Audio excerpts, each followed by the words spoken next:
আসসালামু আলাইকুম রহমতুল্লাহি ওয়া বারাকাতুহু। প্রিয় দেশবাসী এবং প্রবাসী ভাই দাদা যে যেখান থেকে দেখতেছেন, কেমন আছেন সবাই? আশা করছি সবাই ভালো আছেন এবং সবাইকে ঈদের শুভেচ্ছা। আমি আছি বর্তমানে সৌদি আরবের মক্কা নগরীর আল্লিসে। সো একটু আগে ঈদের নামাজ শেষ করে আসলাম আলহামদুলিল্লাহ। প্রথমবারের মতো সৌদি আরবে ঈদ উদযাপন করলাম এবং ঈদের আমেজটা বাংলাদেশের মতো না থাকলেও নবীর দেশে আছে আলহামদুলিল্লাহ। এখানকার সংস্কৃতি, ঐতিহ্য এবং ট্র্যাডিশনাল বিভিন্ন খাবার দাবারের যে সমারোহ দেখলাম, খুবই ভালো লাগলো এবং আনন্দিত হলাম। তো মনোমুগ্ধকর পরিবেশ, এখানের ভিউটাও অনেক অসাম এবং জোস একটা প্লেসে আমি আছি এখন। যে জায়গায় আমি দাঁড়িয়ে আছি এটা হচ্ছে ওমর বিন আল খাত্তাব স্ট্রিট।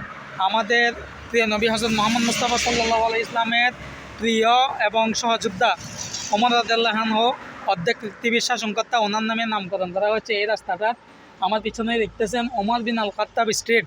এই রাস্তাটার আসলে অনেক ইতিহাস আছে, সেগুলো বলতে গেলে অনেক কথা। যাই হোক, আগামীকাল বাংলাদেশে ঈদ উদযাপন হবে। বাংলাদেশকে অনেক অনেক মিস করতেছি এবং আমার ভাই ব্রাদাররা, রিলেটিভস যারা আছেন, যাদের সাথে ঈদের সৌহার্দ্যপূর্ণ মনোভাব এবং ভালোবাসা সব কিছু শেয়ার করতাম প্রতি বছর ঈদের সময়। এবং ঈদের আমেজটা আমাদের বাংলাদেশে যে অন্যরকম একটা অনুভূতি, সেটা আসলে বহিঃপ্রকাশ এই দেশের আমেজের সাথে মিলে না। সো তবুও ঈদের যে একটা আনন্দ আমেজ, সেটার একটা মেলবন্ধন সৌদি আরবের মধ্যে অন্যরকম বা অনন্য উচ্চতায় নিয়ে গেছে। আমি আসলে বিশ্বাস করি মানুষের মানসিকতা এবং ভালোবাসা যদি কোনো একটা জায়গার প্রতি থাকে, তবে সেই জায়গার মধ্যে একটা আন্তরিকতা সৃষ্টি হয় এবং যে ভালোবাসার সুপ্ত মহিমা মনের মধ্যে উন্মোচিত হয়, সেটার বহিঃপ্রকাশ ঘটে আলহামদুলিল্লাহ। যদিও বা গত বছর আমি বাড়িতে ছিলাম, বাড়িতে ঈদ ভালোভাবে কাটে নাই, কারণটা হচ্ছে আমার বাবা মারা গিয়েছিল।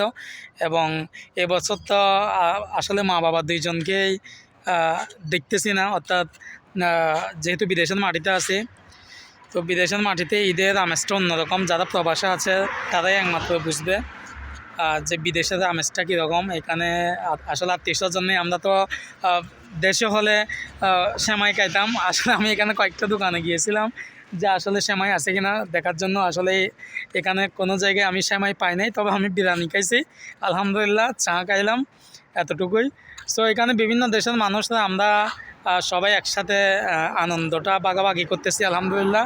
তো আপনারা সবাই দোয়া করবেন। যেহেতু মধ্যপ্রাচ্যের অবস্থা ভালো নেই, কাতার, আরব আমিরাত থেকে শুরু করে ইরাক এবং মধ্যপ্রাচ্যের বিভিন্ন অঞ্চল যুদ্ধবিধ্বস্ত অবস্থায় রয়েছে। বিভিন্ন জায়গায় বাংলাদেশে ভাই ব্রাদাররা আহত হয়েছে যুদ্ধের কারণে। সো আশা করি অচিরেই এই যুদ্ধ সংঘাত শেষ হয়ে যাবে। আর আমাদের বাংলাদেশিদের নিরাপত্তার স্বার্থে যদি এইসব মধ্যপ্রাচ্যের দেশগুলা ভালো একটা অবস্থান ক্রিয়েট করে, তাহলে আমাদের